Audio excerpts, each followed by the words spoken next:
Hi there. Well, I'm in my studio today because I have the place to myself, at least for now.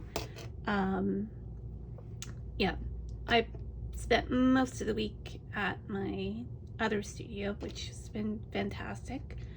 Been doing live oil painting there and just figuring things out, trying different things. But it's nice to be back in my home studio and to open this Jackson's box. I've been waiting for it. It's been in the country for a week, but this video will go out later. But we had Canada Day, and I swear Canada Post just like downs tools, days before a holiday, and they don't get back to it until much later. And same with customs. What am I doing wrong here?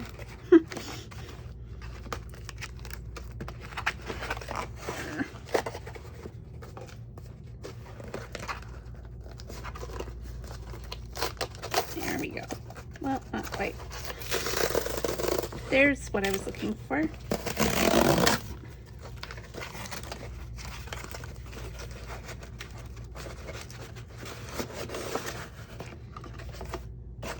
I was beginning to forget what I'd actually ordered. It's taken so long. I left really quickly. That's not on Jackson's fault. It's all on government agency's fault. So here it is. It's not much, just some little things.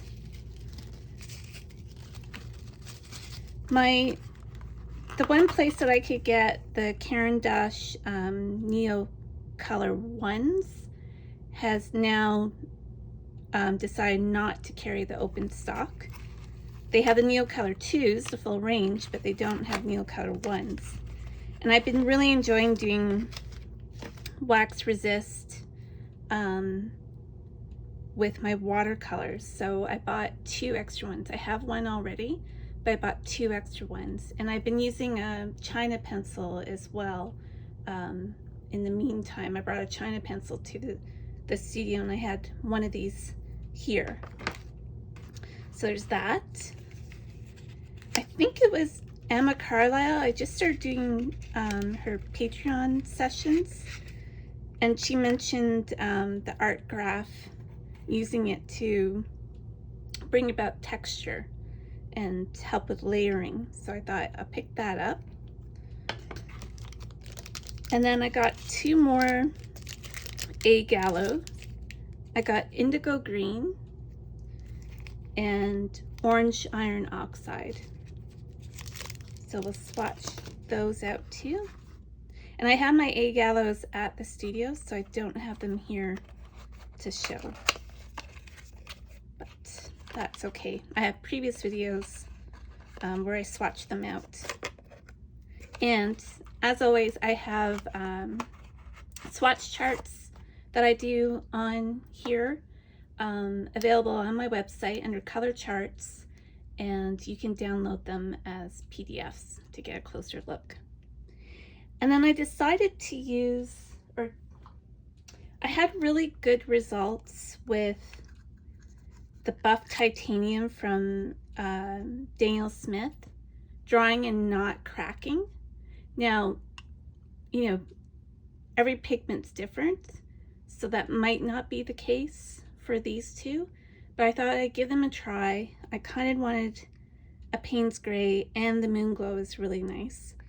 So I thought I would add them to this little, this is Metro Morning, used to be hosted by Matt Galloway. They're giving these away when they were at Hamilton train station, and they had mints in them before. So I've just put a little thing of magnets and put these little art toolkit things that I had extra to go along with my art toolkit gouache palette, that folio size that I got at for my birthday.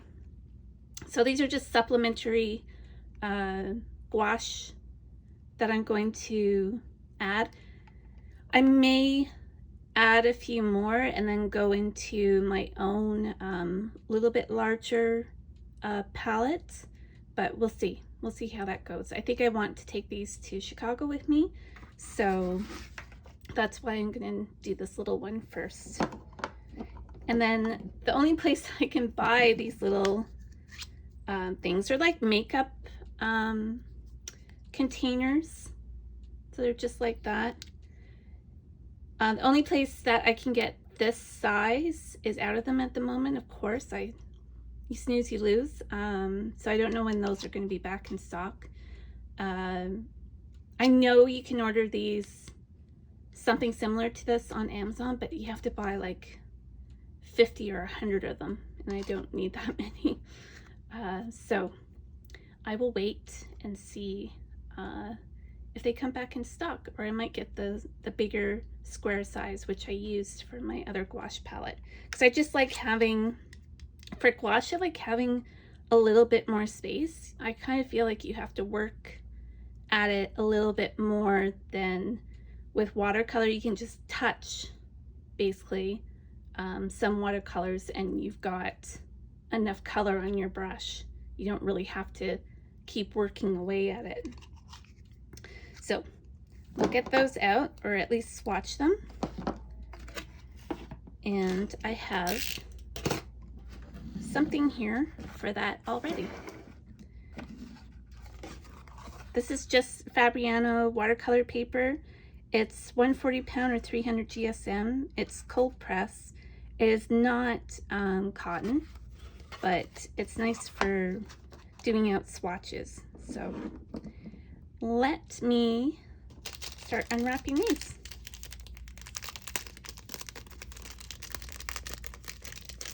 And it's really beautifully packaged. All of Gallo stuff is really beautifully packaged.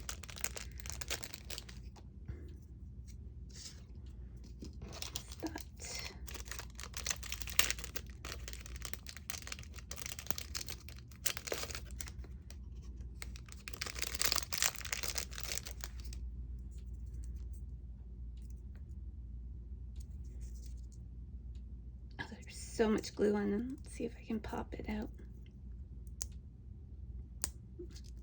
Yep, almost.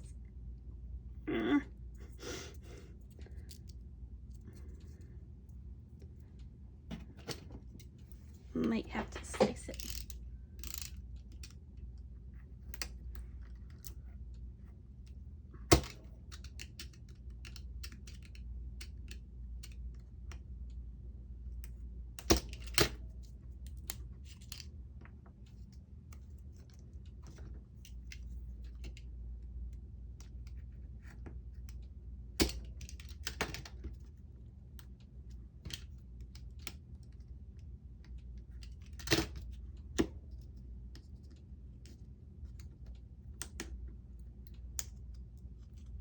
There we go. So get nice Princeton brush. I love these Velvet Touch brushes. I'm just going to zoom in a bit so you get a better, closer version. Maybe I'll just give these a spritz.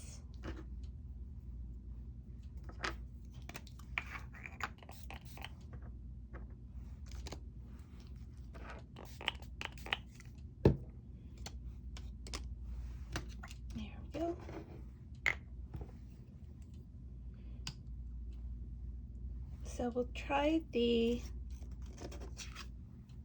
orange iron oxide first.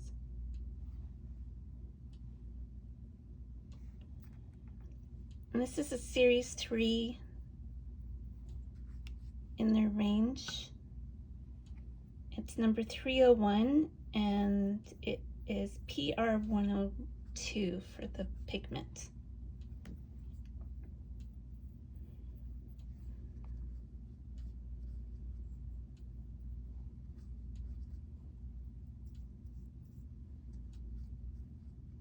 Now I do find the Gallo pretty light, especially the natural colors.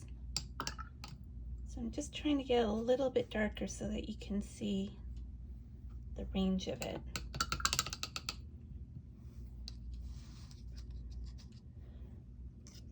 And then the Indigo Green is also Series 3, number 319, and it's NY2 and MB1, and I think this is actually Fugitive.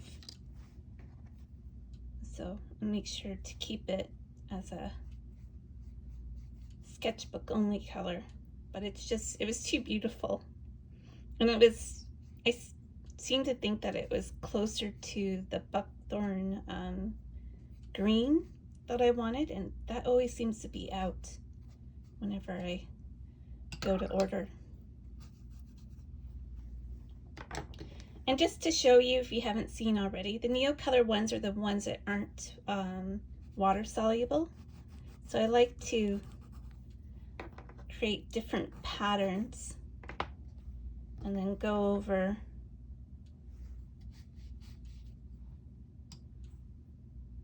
with color. It's not really showing up as well with that color. Just a little bit light. I'll try it with the gouache. And so this is Payne's Gray. It is PB29 and PBK 9.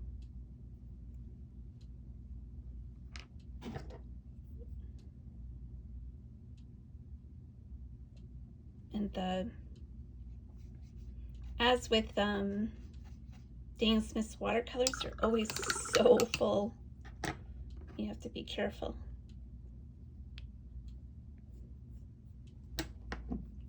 Just try to get that.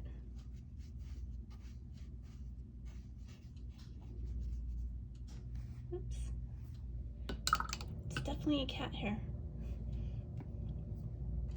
Let's try it over here if you can see. Huh. Well, that was a bad demo. Let's see if you can see it now.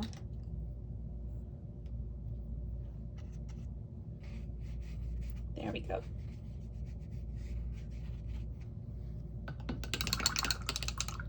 There's the resist working.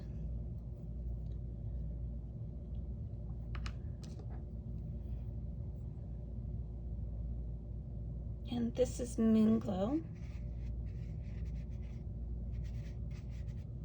A little bit too much water in there.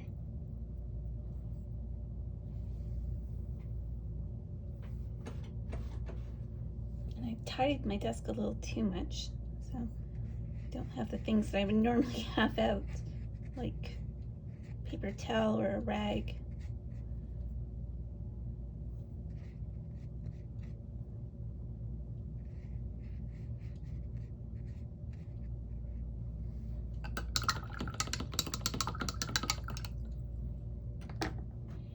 And Moonglow is a mix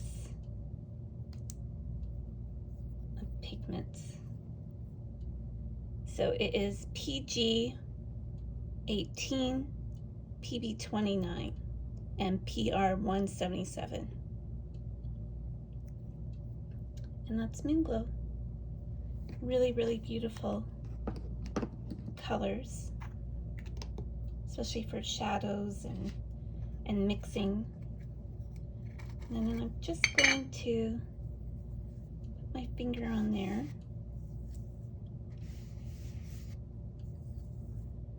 And of course you can use this wet as well. And it's just from what, I think it was Emma Carlisle. Putting it over other colors that you have looks really nice. It kind of dirties them up. Let's see if I have something that I can go over.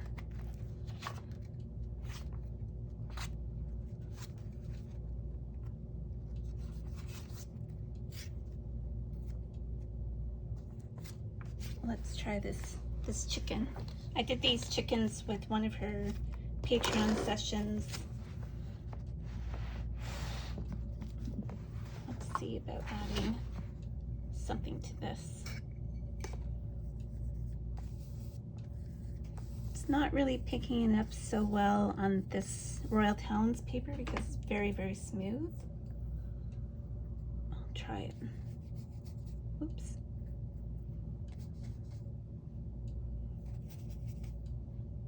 That is the, realize I used Quink, which is not water resistant. This is the graphite.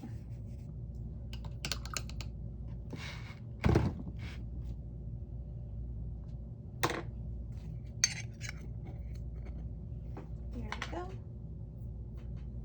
Let's see if I can find something else to show it off.